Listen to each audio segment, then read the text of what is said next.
¿Encendió? Buenas tardes, hermanos, el Señor les bendiga. En realidad solo enseño griego y hebreo, el arameo todavía no lo estamos dando en el seminario, pero si el Señor permite más adelante quizás se podría hacer un curso de arameo. Los que ya tomaron griego y hebreo seguramente van a venir corriendo a inscribirse al de arameo. Vamos a comenzar en oración como debe ser, entonces oremos al Señor antes de empezar el último mensaje de esta tarde, y que además yo sé que ya tenemos hambre, ya nos queremos ir. Han sido de mucha bendición las conferencias, pero ya queremos también descansar un poquito, entonces vamos a tratar de apurarnos un poco, porque si no se me van a dormir. Oremos. Señor, gracias Padre, gracias por tu bendición, por tu cuidado, por tu amor, gracias porque nos permites venir a disfrutar de estas conferencias en las cuales tú hablas a nuestro corazón, tú nos ministras, tú nos recuerdas lo que debemos estar enseñando en nuestras iglesias. Señor, te rogamos que pongas en nuestro corazón la disposición y el deseo de predicar fielmente tu palabra. A eso nos has llamado, Señor, no a predicarnos a nosotros mismos, no a enseñar otro tipo de cosas, sino a predicar tu palabra. Permite que ese sea nuestro propósito cuando nos paremos en un púlpito, estemos delante de tu congregación en un estudio bíblico o dando un devocional o alguna otra forma en la cual tú nos permitas estar enseñando, que sea siempre tu palabra y no nuestra propia sabiduría, ni nuestras ideas, ni ninguna otra enseñanza ajena a tu palabra. Padre, en tus manos nos ponemos, te damos gracias por todo, en el nombre de tu Hijo Jesús. Amén. Bien, hermanos, pues déjenme comenzarles narrando una pequeña anécdota, algo que sucedió el 30 de marzo de 1862, cuando el gran predicador inglés Charles Spurgeon tenía apenas 28 años de edad y predicó un famoso sermón en el cual él comenzó diciendo lo siguiente: se encuentra presente entre nosotros un doctor en teología que me escuchó predicar hace ya algunos años. Desde su lugar de residencia en los Estados Unidos, nos visita nuevamente hoy. Cuando vi su rostro no pude evitar imaginarme que pensará que estoy obsesionado con este viejo tema y que entono siempre la misma melodía, que no he avanzado ni una pulgada en ningún dominio de pensamiento, sino que sigo predicando el mismo viejo evangelio de la misma vieja manera que lo he hecho siempre. Si él pensara esto, estaría en lo cierto. Y después de una breve ilustración, Spurgeon continuó diciendo: hace algunos años yo recibí instrucciones de mi Señor de estarme al pie de la cruz hasta que Él viniera. No ha venido aún, pero estoy decidido a esperarlo allí hasta que venga. Si yo desobedeciera sus instrucciones y abandonara estas simples verdades que han servido de instrumento para convertir a tantas almas, no sé cómo podría yo esperar su bendición. Aquí estoy pues al pie de la cruz repitiendo la misma vieja historia, rancia como podría sonar a oídos que tienen comezón de oír, y gastada y raída como la consideran sus críticos. Yo amo hablar de Cristo, del Cristo que amó y vivió y murió en lugar de los pecadores, el justo por los impíos, para poder llevarnos a Dios. Eso es precisamente de lo que vamos a hablar el día de hoy. El Consejo Directivo del Seminario Bíblico Palabra de Gracia me ha pedido que hable acerca de las verdades de la predicación. Y hay muchos temas de los cuales podemos predicar. Hay muchas cosas que podríamos proclamar. Hay muchas necesidades que tiene la iglesia y nos podemos dirigir hacia cada una de ellas. Pero el tema central que predicamos debe seguir siendo el mensaje del Evangelio, sin alteraciones, sin distorsiones, sin enmendaduras, sin quitarle ni agregarle nada. Así que vamos a estudiar un pasaje en el que el apóstol Pablo establece cuál es el propósito por el cual le escribió a Timoteo su primera epístola. Vamos a verlo con más detalle, pero en pocas palabras podemos decir que en nuestro pasaje Pablo declara que el propósito de esta epístola es que la iglesia sepa cuál debe ser su conducta para no estorbar el avance del Evangelio, del cual da un breve resumen. Entonces, en esta ocasión veremos dos verdades de la predicación que harán que nuestro testimonio sea de impacto. Leamos el pasaje en 1 Timoteo capítulo 3, versículos 14 al 16, y como lo hicimos en el mensaje anterior, pongámonos de pie para leer la palabra de Dios. 1 Timoteo 3, versículos 14 al 16. Esto te escribo, aunque tengo la esperanza de ir pronto a verte, para que si tardo, sepas cómo debes conducirte en la casa de Dios, que es la iglesia del Dios viviente, columna y baluarte de la verdad. E indiscutiblemente, grande es el misterio de la piedad. Dios fue manifestado en carne, justificado en espíritu, visto de los ángeles, predicado a los gentiles, creído en el mundo, recibido arriba en gloria. Muy bien, tomen asiento por favor, hermanos. Y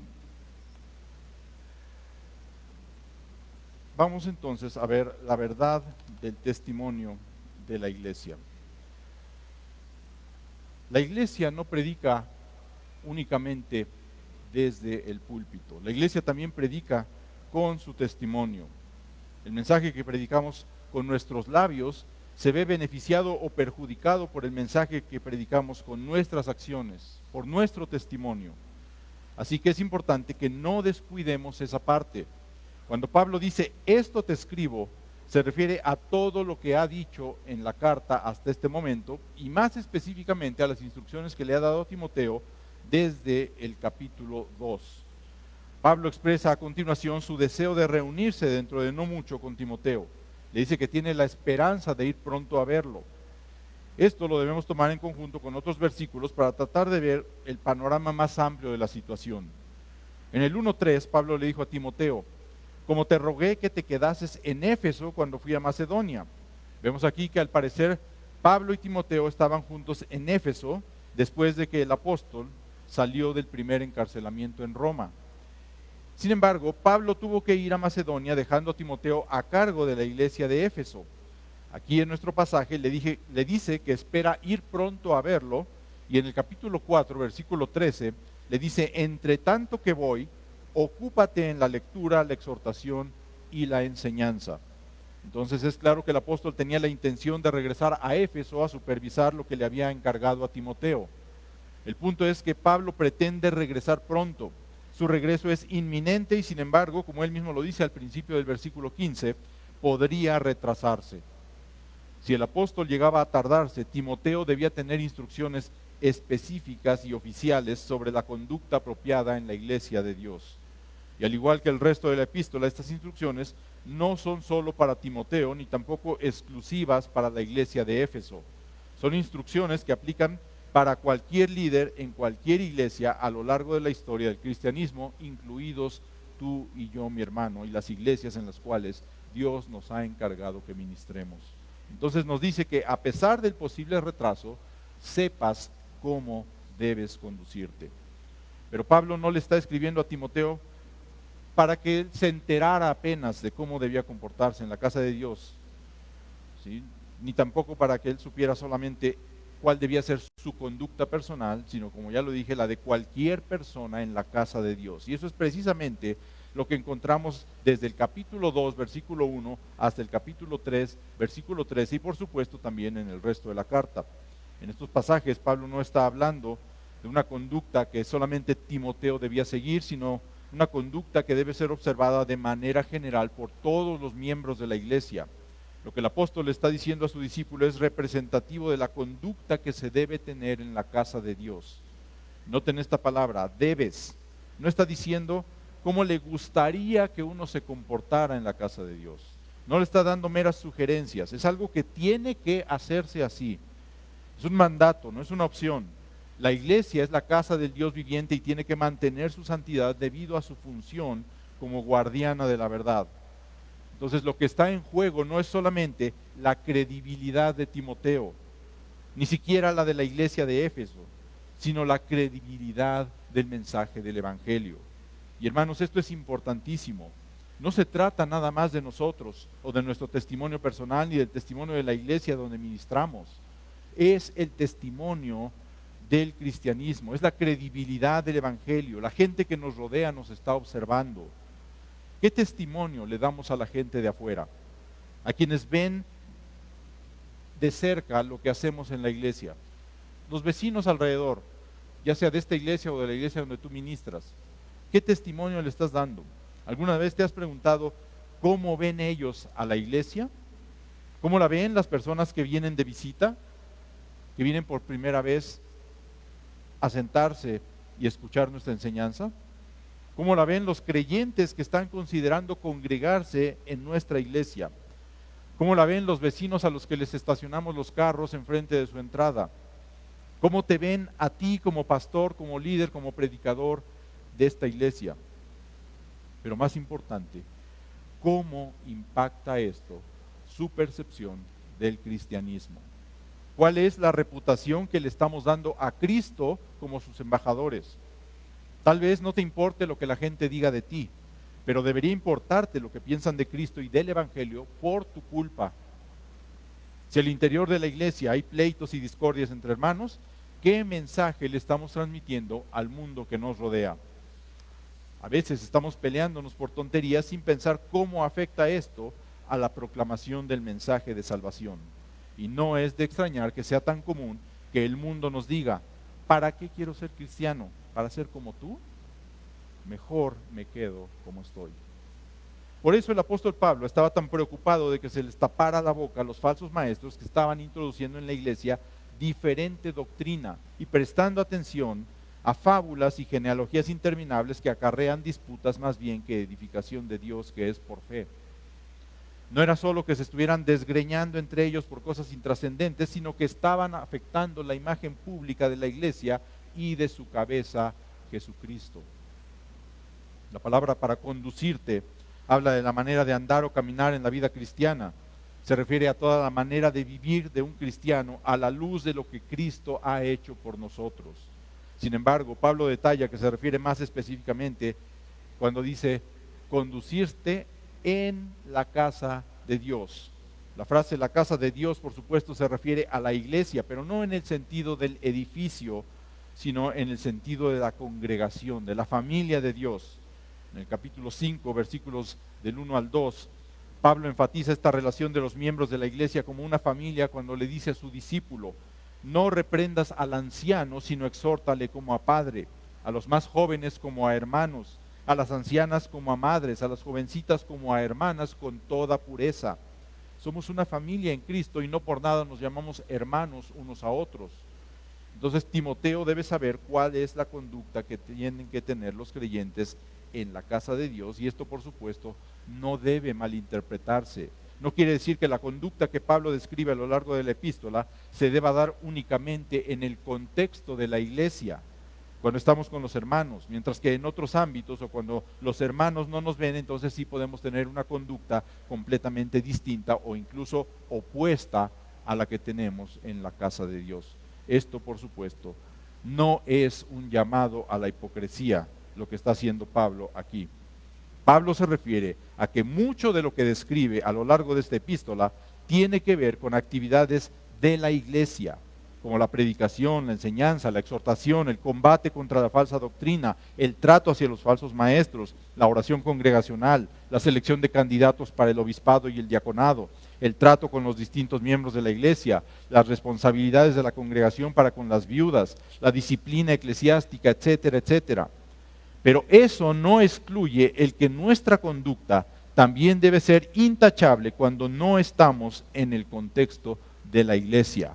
Y sin embargo, como veremos a continuación, Pablo enfatiza aquí específicamente la conducta en la casa de Dios. Este entendimiento de que Pablo se refiere a la iglesia también es confirmado por lo que dice a continuación. Sepas cómo debes conducirte en la casa de Dios, que es la iglesia. Una vez más, el entendimiento de esta palabra aquí, como en el resto del Nuevo Testamento, no es el edificio, sino la congregación. De hecho, en el Nuevo Testamento, la palabra griega eclesía que se traduce iglesia, no designa jamás un edificio ni un lugar de culto, sino que siempre se refiere a la asamblea, a la congregación de los creyentes.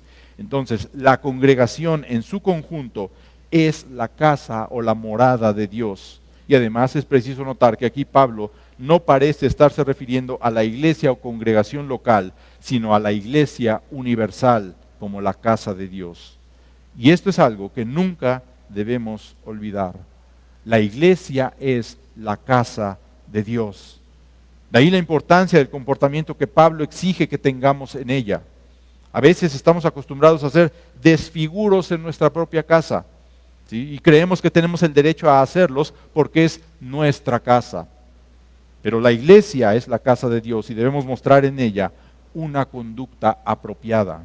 Y una vez más, no estoy diciendo con esto que debamos venir a la iglesia a mostrar una conducta hipócrita, mientras en nuestras casas mostramos otro tipo de conducta. Nuestra conducta dentro y fuera de la casa de Dios debe ser una conducta congruente con la fe que decimos tener, una conducta que honre al Señor, una conducta que sea de buen testimonio para el mundo y no un impedimento para el avance del Evangelio. Noten en la segunda mitad del versículo 2 que Pablo, perdón, no es el versículo 2, aquí me equivoqué, es la segunda mitad del versículo 15. Pablo habla de la iglesia del Dios viviente.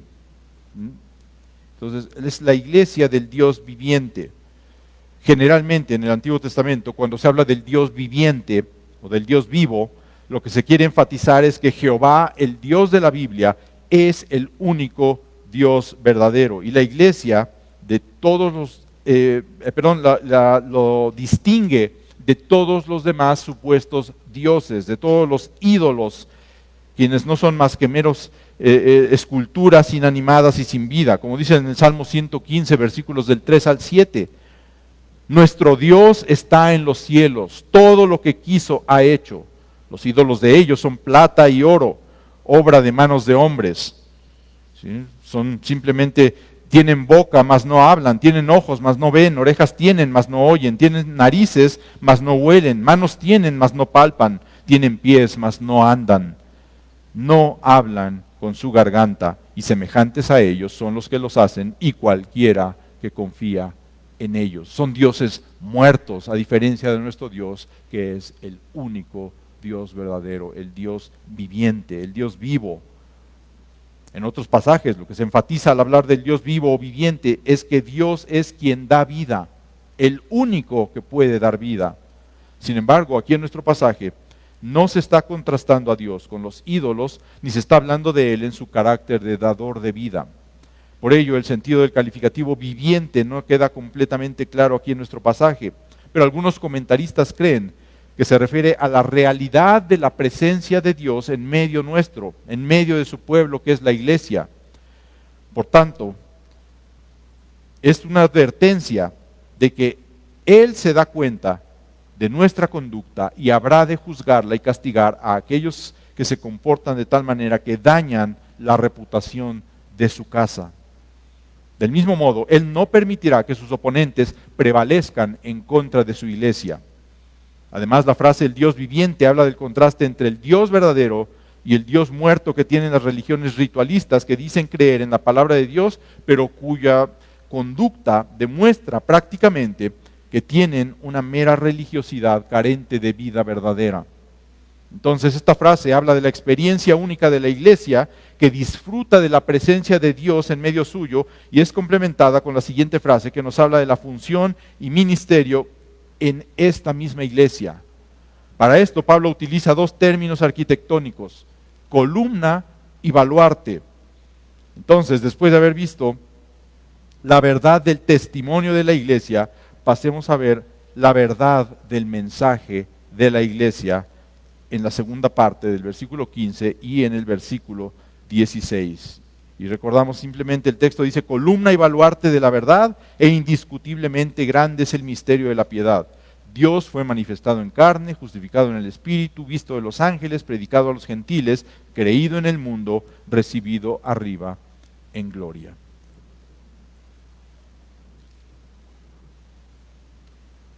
La columna es lo que sostiene la parte superior de un edificio. Por lo tanto, es un símbolo de fortaleza. Y los efesios deben haber estado muy familiarizados con esta imagen, puesto que la arquitectura grecorromana utilizaba mucho las columnas. Se dice, por ejemplo, que el templo de Diana de los Efesios, una de las 7 maravillas del mundo antiguo, que estaba en su ciudad, tenía 127 columnas de aproximadamente 18 metros de altura cada una. Ustedes recordarán también que en el Antiguo Testamento se describe la presencia de Dios entre su pueblo Israel en el desierto como una columna de nube durante el día para protegerlos del sol abrasador y columna de fuego durante la noche para darles luz y calor. En Apocalipsis 3:12, cuando el Señor le da a Juan el mensaje para la iglesia de Filadelfia, le dice: al que venciere yo lo haré columna en el templo de mi Dios y nunca más saldrá de allí. Entonces lo que enfatiza esta representación es la permanencia. En Gálatas 2:9, Pablo utiliza la palabra columna para referirse a los líderes de la iglesia de Jerusalén. Jacobo, Cefas y Juan eran columnas de la iglesia, y esto en referencia a que ellos eran parte del soporte y protección de la iglesia. La iglesia deja de efectuar su función cuando sus columnas se desmoronan y ya no pueden ser parte de la ayuda para la proclamación de la verdad. Y esto es lo que estaba pasando en Éfeso. La iglesia había perdido su efectividad en la proclamación del mensaje del Evangelio porque habían permitido que los falsos maestros se infiltraran con sus enseñanzas corruptoras de la verdad. Y tristemente se había hecho realidad, al menos en parte, lo que Pablo les advirtió a los ancianos de la iglesia efesia en Hechos capítulo 20, cuando los citó en Mileto y les dijo: porque yo sé que después de mi partida entrarán en medio de vosotros lobos rapaces que no perdonarán al rebaño, y de vosotros mismos se levantarán hombres que hablen cosas perversas para arrastrar tras sí a los discípulos. La iglesia efesia había empezado a dejar de ser columna de la verdad.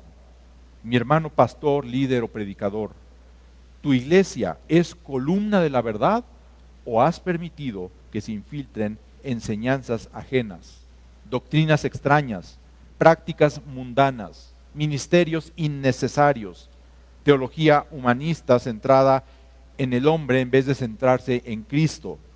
O simplemente se han dejado de enfatizar las verdades centrales del Evangelio para enfocarte en anécdotas, en chistes, en testimonios, en planes, en proyectos de la iglesia y demás cosas irrelevantes. O eres de los que se la pasan la mayor parte de las predicaciones instando a la congregación a que ofrende, a que dé más, a que entregue. Sigamos con nuestro texto. La palabra que se traduce baluarte en Reina Valera 60 significa sostén, fundamento, o también puede hacer referencia a una fortaleza o una fortificación. Esta misma palabra griega u otras de la misma raíz se utilizan en la Septuaginta, que como ustedes saben es la traducción del Antiguo Testamento del hebreo y del arameo al griego. Entonces se utiliza esta misma palabra griega para describir la permanencia y soberanía del gobierno de Dios. Dios es quien da firmeza y fortaleza en este mundo, y como cristianos podemos tener la certeza de que todo el poder le pertenece a Dios y a su Hijo Jesucristo. A pesar de todas las potencias terrenales que pueda haber, a pesar de todos los ataques que pueda haber en contra de la iglesia, en contra del Evangelio, el poder le pertenece a Dios, a nuestro Cristo. Entonces, cuando Pablo dice que la iglesia es columna y baluarte de la verdad, se refiere a que es el soporte visible de la verdad en oposición o combatiendo la herejía. La iglesia está establecida para ayudar a proteger y defender la verdad en contra de la confusión de los mitos y las fábulas que Pablo tanto combate en las epístolas pastorales y que eran enseñadas por los falsos maestros, como lo vemos en esta misma epístola, capítulo 1, versículo 4, o en el capítulo 4, versículo 7, o en la segunda epístola, en el 4:4, o en Tito 1:4. Constantemente Pablo hablando en contra de las enseñanzas de esos falsos maestros. La iglesia debe proveer las bases firmes para la fe y la forma de pensar de los individuos al predicar fielmente la palabra de Dios, combatiendo esas fábulas o mitos que son contrarios a la verdad. Así que Dios es el que nos ha dado la verdad de su palabra y nosotros como iglesia debemos proclamarla al mundo, entregar el mensaje que hemos recibido. El mundo busca la verdad en muchos lugares. Algunos la buscan en su propio interior, otros la buscan en el estudio. Hay quienes la buscan en la astrología, en la adivinación, en la hechicería.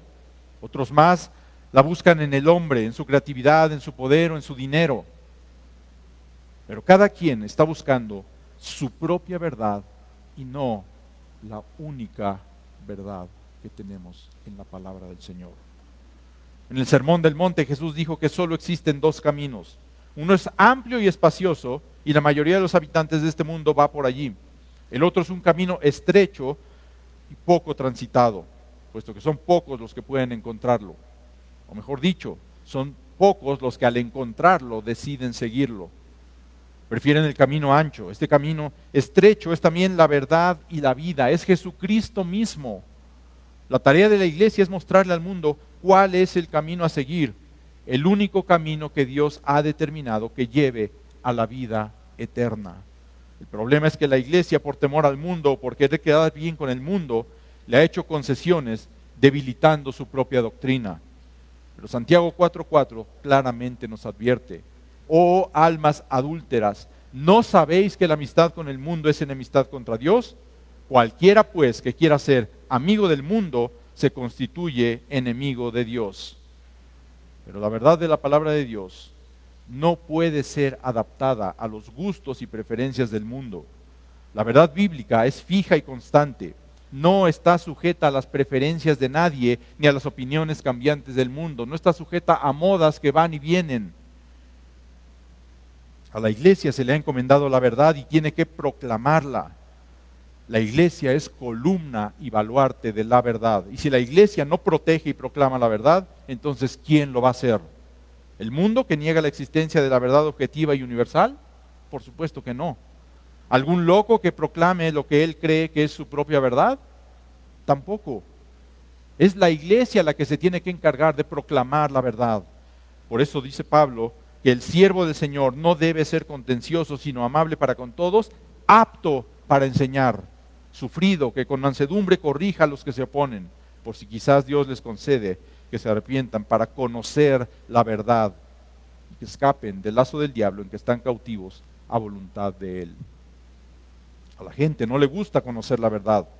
Prefieren creer lo que ellos quieren y declarar que esa es la verdad.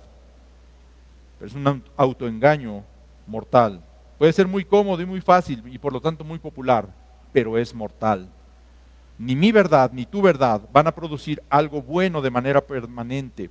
Podrán ser muy convenientes por un tiempo, pero solamente van a conducir a la muerte. La única verdad que produce vida y vida eterna es la verdad de Dios, la única verdad. No hay otras verdades alternativas. Todas las demás supuestas verdades en realidad son falsedades que pretenden hacerse pasar por ciertas. Por supuesto, esta afirmación la debemos entender dentro de su contexto. Estoy hablando de verdades espirituales, del camino de salvación, del entendimiento del Evangelio, de las cosas sobre las cuales habla la Biblia. No me estoy metiendo con otro tipo de verdades, no estoy negando verdades científicas ni históricas de las cuales la Biblia no habla. Estoy hablando de aquellas cosas que contradicen las claras afirmaciones de la palabra de Dios, contra las cuales se levanta la enseñanza bíblica. La iglesia tiene que proclamar la verdad inamovible del Evangelio y levantarse contra cualquier enseñanza herética que pretenda hacerse pasar como verdadera. La iglesia no debe ceder ante las presiones del mundo. No podemos ajustarnos a los patrones y preferencias cambiantes de la sociedad secular.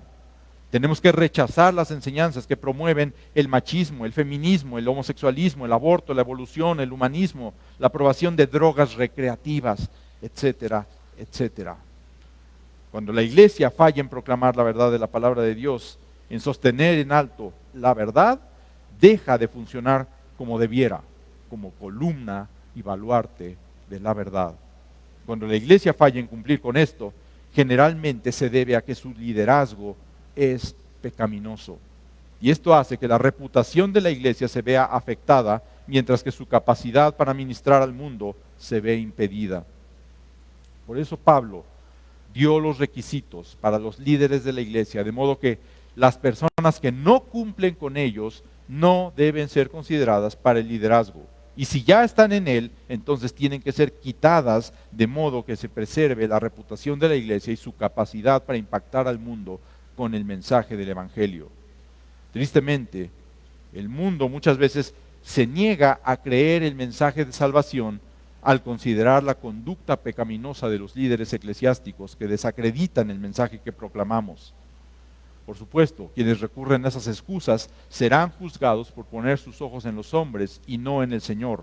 Pero quienes son causa de tropiezo e impiden que otros puedan creer, también serán juzgados. La iglesia ha cedido ante el mundo en muchas áreas, queriendo adaptarse en vez de sostener en alto la verdad de la palabra de Dios. Por ejemplo, en el área del culto se han tomado las preferencias del mundo, haciendo encuestas para ver qué es lo que a la gente le gustaría tener en la iglesia. En el área de la alabanza, en vez de salmos e himnos y cánticos espirituales, la iglesia ha tratado de imitar las preferencias musicales mundanas. Y tenemos rock cristiano, salsa alabando, cumbiando con el Señor. En el área del evangelismo se quieren copiar las técnicas del mercadeo del mundo, como si estuviéramos vendiendo un producto y debiéramos mantener al cliente satisfecho. Y así se han infiltrado poco a poco a la iglesia las cosas mundanas, en vez de que la iglesia sea columna y baluarte de la verdad. Ahora, en el versículo 16, Pablo pasa a dar un resumen de la verdad que debemos proclamar como iglesia, de la verdad que tú debes estar enseñando como pastor, como maestro, como predicador, como anciano en tu iglesia. La mayoría de los comentaristas concuerdan en que después de las palabras iniciales, e indiscutiblemente grande es el misterio de la piedad, Pablo cita un himno cristiano que ya existía previamente. Lo que no se sabe es si fue el mismo Pablo quien lo compuso con anterioridad o si está citando a otro autor. Con toda probabilidad, él está citando solamente una parte o un fragmento del himno. Y este tiene una estructura muy distintiva en el original griego, ya que consta de 6 líneas y todas tienen prácticamente la misma estructura. El texto da de manera resumida la historia de la salvación en la humillación y exaltación de nuestro Señor. Habla de lo que Cristo hizo en esta tierra mientras se encontraba en su estado de humillación y de cómo fueron recibidas en el cielo sus acciones que hizo aquí en esta tierra. A lo largo del himno hay una cronología y hay diferentes paralelismos. Y es precisamente debido a su estructura tan definida que la mayoría de los comentaristas afirman que se trata del fragmento de un himno. El fragmento tiene 6 líneas que podemos numerar de la 1 a la 6 y estas líneas presentan diferentes tipos de paralelismos entre ellas, por lo que se pueden agrupar de diferentes maneras para entender esa estructura. El versículo 16 habla acerca de que Cristo vino y su persona y ministerio han sido vindicados. El evangelio se está predicando por todas partes, la gente está creyendo y como resultado Cristo está siendo glorificado mientras está sentado en los cielos. Y esto demuestra que el misterio de la piedad es realmente grande. El himno enfatiza la centralidad de Cristo en el evangelio y la necesidad de contrarrestar el error de los adversarios que se oponían al mensaje de Pablo. Y lo hace afirmando que la verdad de Dios se manifestó en la persona de Jesucristo. Por supuesto, esto está en contraste con los mitos ficticios y no históricos de las genealogías y fábulas a las que los falsos maestros daban tanta importancia según el capítulo 1, versículo 4. El himno además presenta a Cristo viviendo una vida ejemplar que sirve como guía y ejemplo de piedad para Timoteo y para todos los creyentes. Por el contrario, los falsos maestros solo tenían apariencia de piedad. El texto del versículo 16 tiene primero una especie de presentación y luego las 6 líneas del himno. Así que vamos a cada una de estas partes y tenemos en primer lugar esta presentación. Pablo comienza diciendo, e indiscutiblemente grande es el misterio de la piedad. Esto quiere decir que los creyentes de manera unánime afirmamos que el misterio de la piedad en verdad es grande. La palabra griega que se traduce indiscutiblemente no ocurre en ninguna otra parte del Nuevo Testamento. Sin embargo, en otro tipo de literatura griega se puede encontrar en suficientes ocasiones como para entender claramente su significado y traducirla de esta manera. En el Nuevo Testamento encontramos otra palabra con la que está muy cercanamente relacionada y es un verbo que significa confesar. Entonces, la idea es que todos deben confesar que el Evangelio es grande en realidad. Esta es una verdad innegable, indiscutible. Si recordamos un poco lo que había sucedido en Éfeso algunos años antes, entenderemos por qué Pablo utiliza esta frase. En Hechos capítulo 19, versículos 23 al 28, cuando Demetrio alborotó a los plateros en contra de Pablo, el populacho estuvo gritando durante casi 2 horas, grande es Diana de los Efesios. Entonces, Pablo les dice a los efesios en nuestro pasaje en 1 de Timoteo, no señores, lo que es grande es el mensaje del Evangelio. Que Diana ni que nada. Lo que debemos exaltar es a Cristo. El grito de los efesios era un grito de culto muy común en Éfeso del siglo I después de Cristo. Era una frase que los efesios habían repetido tantas veces que habían llegado a creérsela. Y Pablo tiene que ubicar a los creyentes y proclamar qué es lo verdaderamente grande.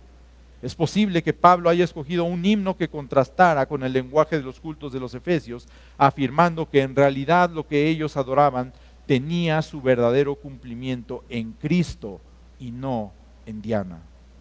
La grandeza no recae en lo secreto del misterio. La frase grande es el misterio no significa que es muy misterioso. El himno declara enseguida el contenido del misterio. La idea no es para nada que el misterio no se puede conocer. Más bien, Pablo expresa su asombro y admiración al contemplar la maravilla y grandeza de lo que Cristo ha hecho. Es algo similar a lo que expresa en Efesios 5:32 cuando dice, grande es este misterio.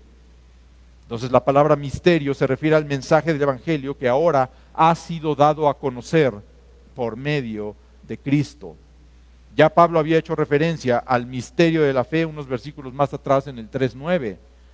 En el Nuevo Testamento el misterio ya no está oculto, no está escondido o no está velado, sino que ahora ha sido descubierto, ha sido revelado y ha sido divulgado.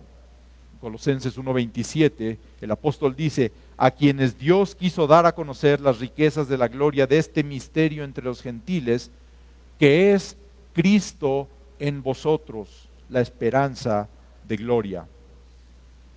Por su parte, la palabra piedad es una de las palabras más importantes para la fe cristiana en las epístolas pastorales. Enfatiza el comportamiento apropiado de un creyente, como lo ha venido haciendo a lo largo de la carta y como lo dijo en el capítulo 2, versículo 2, que vivamos quieta y reposadamente en toda piedad y honestidad. El misterio de la piedad es el mensaje del Evangelio y es realmente grande. Se llama así porque este misterio produce una vida de piedad en quienes creen el mensaje del Evangelio. Y esto se convirtió en el tema de la predicación de los apóstoles. Si hiciéramos un estudio de sus sermones en el libro de los Hechos y del contenido de las epístolas, veríamos que su enfoque central es la predicación de las buenas nuevas de salvación en Cristo Jesús. Por lo tanto, ese debiera ser también nuestro énfasis en la predicación, la proclamación de la vida, obra y ministerio de Cristo para reconciliarnos con el Padre, para darnos el único camino a la vida eterna, si es que en verdad creemos el mensaje. Y en contraposición produce muerte para aquellos que la rechacen, y muerte eterna. Y es precisamente el mensaje del Evangelio de lo que hablan las 6 líneas del himno que viene a continuación, comenzando con Dios fue manifestado en carne. La mayoría de los comentaristas están de acuerdo en que la primera línea del himno se refiere a la encarnación de Cristo.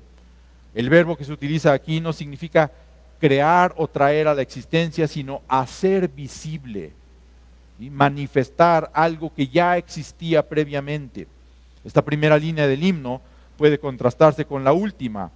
El que fue manifestado en la carne también fue recibido arriba en gloria. Serían los 2 extremos del ministerio terrenal de Cristo. La palabra que se traduce manifestado es un verbo común en el Nuevo Testamento que se usa algunas veces para describir la venida de Cristo al mundo especificando en ocasiones la razón para esta venida. Por su parte, la palabra carne en este caso no se refiere a la carne pecaminosa, sino a la humanidad de Jesucristo. Se refiere a que se manifestó como un hombre, a que Él, siendo Dios, se manifestó como ser humano.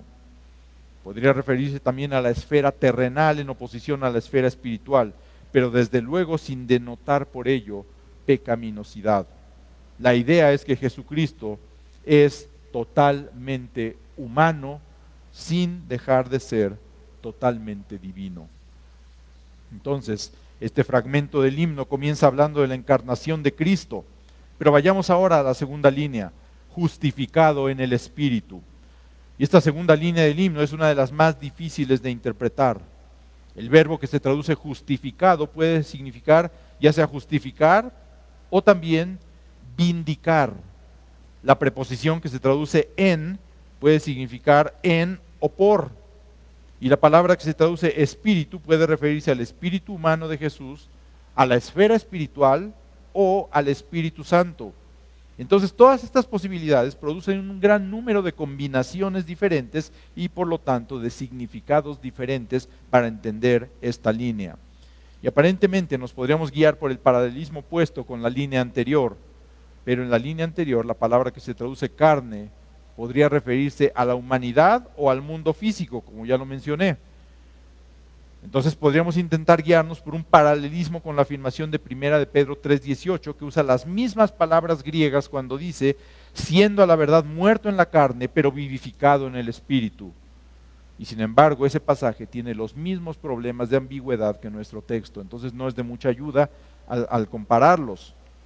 Por otro lado, si dividimos el texto en dos párrafos de 3 líneas cada uno, podemos pensar que las primeras 2 líneas llevan hacia un clímax en la tercera de cada sección. Lo más probable es que esa tercera línea se refiera a la resurrección y lo que efectuó, por lo que podemos descartar la traducción justificado y entonces irnos con vindicado. Y entonces podríamos decir que la resurrección vindicó las afirmaciones que Jesús hizo durante su vida, es decir, demostró que Jesús estaba en lo cierto, que lo que dijo era verdad. Y esto introduce el tema de la humillación y la exaltación del Señor para hacer un contraste con la línea 5. El que fue vindicado en el Espíritu como resultado fue creído en el mundo. Entonces veamos a continuación, en cuarto lugar, dentro del versículo 16, la tercera línea del himno. Visto de los ángeles. Esta línea también es difícil de interpretar. El primer problema es la palabra que se traduce ángeles, pero que podría traducirse también como mensajeros. Podría referirse a los apóstoles que fueron testigos de la resurrección, o a los ángeles caídos o demonios, quienes con gran insatisfacción vieron a Cristo ascender victorioso a los cielos.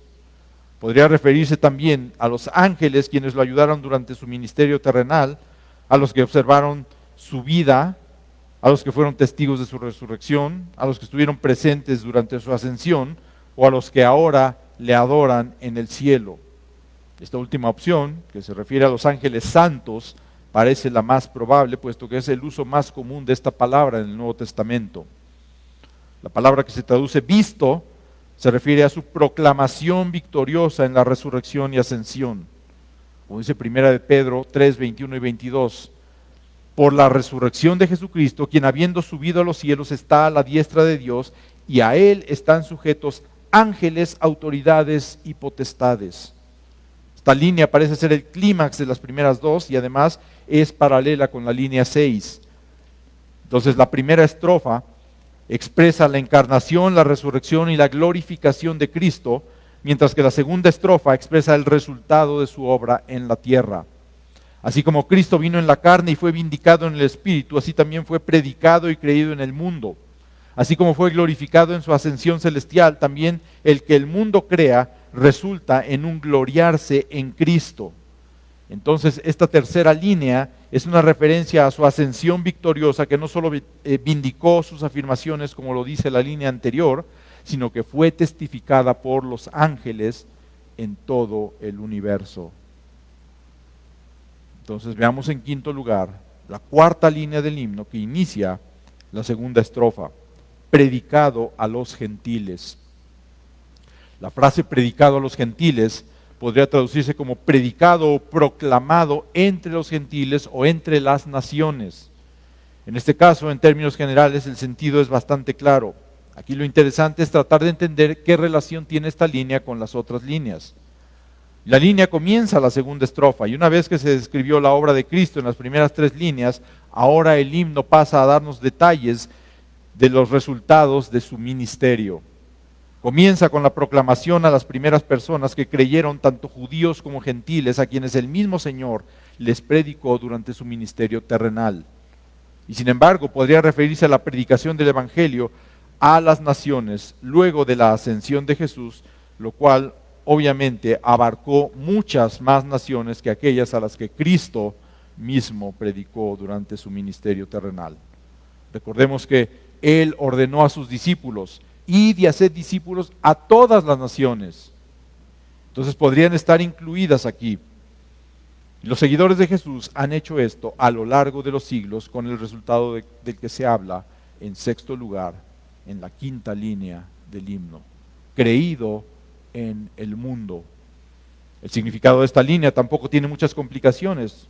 Lo que hace es detallar los resultados de la proclamación mundial de Cristo en la línea anterior.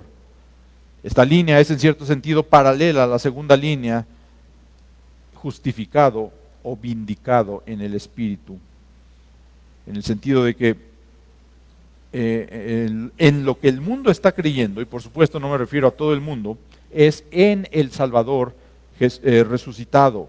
Si Cristo no hubiera resucitado o no hubiera sido vindicado, la gente no creería. Fue precisamente el poderoso testimonio de la resurrección lo que le dio credibilidad al mensaje del Evangelio. De hecho, el mensaje del Evangelio depende de la resurrección de Cristo, como dijo Pablo. Y si Cristo no resucitó, vana es entonces nuestra predicación, vana es también vuestra fe.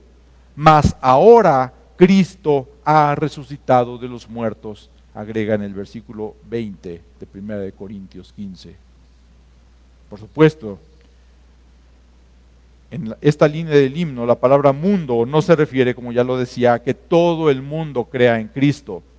El texto no dice que todos creyeron. Y también es importante notar que aunque la palabra que se traduce mundo se puede referir al cosmos o al orden creado, en este caso se refiere a las personas, porque el cosmos como tal no puede creer.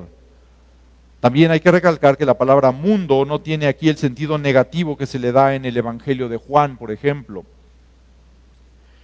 Por último, en 7º lugar, tenemos la 6ª línea del himno: recibido arriba en gloria.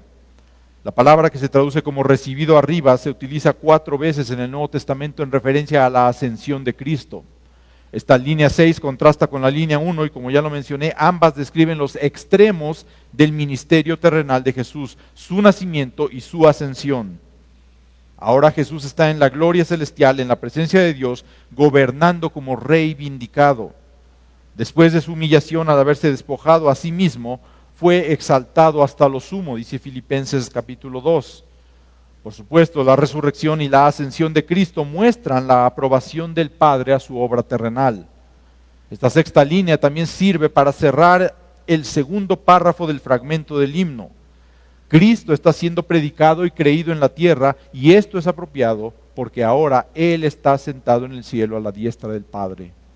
Entonces, con 6 cortas líneas, este fragmento del himno resume la obra de Cristo, el mensaje del Evangelio, lo que hizo por nosotros para que podamos escapar de la condenación eterna que espera a los pecadores que rechazan este mensaje, y que es lo que nosotros deberíamos estar predicando en nuestras iglesias: el mensaje del Evangelio. No podemos estar predicando otra cosa, hermanos. No podemos estar hablando de tonterías desde el púlpito. Tenemos que predicar y proclamar el mensaje del Evangelio. Entonces, a manera de conclusión, permítanme resumir lo que hemos visto. En la iglesia de Éfeso había problemas y Pablo había dejado a Timoteo allí para que los resolviera. Además, pensaba ir pronto a visitarlo. Sin embargo, si alguna necesidad de su ministerio lo retrasaba, quería que Timoteo tuviera una guía oficial que le indicara cuál debe ser el comportamiento apropiado en la iglesia. Hemos visto la importancia de nuestro testimonio como iglesia, y esto nos permite entender también la importancia de que todos los cristianos, hombres y mujeres, jóvenes y ancianos, recién convertidos o maduros, busquemos tener las características y virtudes que Pablo exige un poco más atrás, al principio del capítulo 3, para los obispos y los diáconos. La reputación de Cristo y del Evangelio no dependen únicamente de los líderes. No solamente ellos deben tener esas virtudes o atributos, sino que todos los miembros de la iglesia debemos buscar esa santidad de la cual habla Pablo al principio del capítulo 3. Todos en conjunto debemos sostener en alto la verdad del mensaje que proclamamos, no solamente con nuestros labios, sino también con nuestro testimonio como una conducta apropiada de la fe que profesamos. Es responsabilidad de cada miembro de la iglesia ser sal de la tierra y ser luz en medio de las tinieblas, ser un testimonio de la verdad del Evangelio mediante una vida transformada en semejanza de Cristo. No podemos permitir que por nuestra causa el Evangelio sea estorbado. La iglesia tiene que ser una columna que sostiene la proclamación del Evangelio. Debe ser un baluarte, como una muralla alrededor de una ciudad para protegerla en el tiempo de la batalla. Así la iglesia tiene que proteger la verdad del Evangelio. Pero quienes estaban en la iglesia de Éfeso, en vez de sostener y proteger el Evangelio, lo estaban desacreditando con sus pecados. La iglesia efesia estaba fallando. Para enfatizar por qué debería detenerse ese mal comportamiento, Pablo les recordó la verdadera naturaleza de la iglesia. Es la casa del Dios viviente, un Dios que no está muerto, sino que está vivo y activo y que protege a su iglesia y castiga a todos los que quieran tomarla por asalto. La verdad, que es el Evangelio de Jesucristo, tiene que ser protegida y nosotros como pastores, maestros y predicadores somos quienes estamos encargados principalmente de protegerla.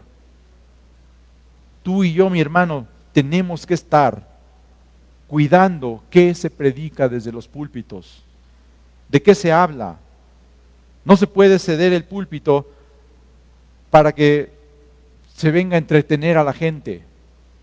Algunos pastores creen que tienen que competir contra las diversiones mundanas que la gente prefiere ir a ver los fines de semana.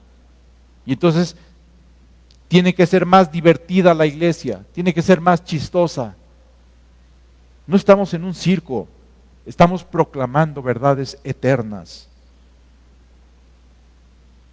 Y noten también que Pablo no dice que la iglesia sea la columna y el baluarte de la verdad.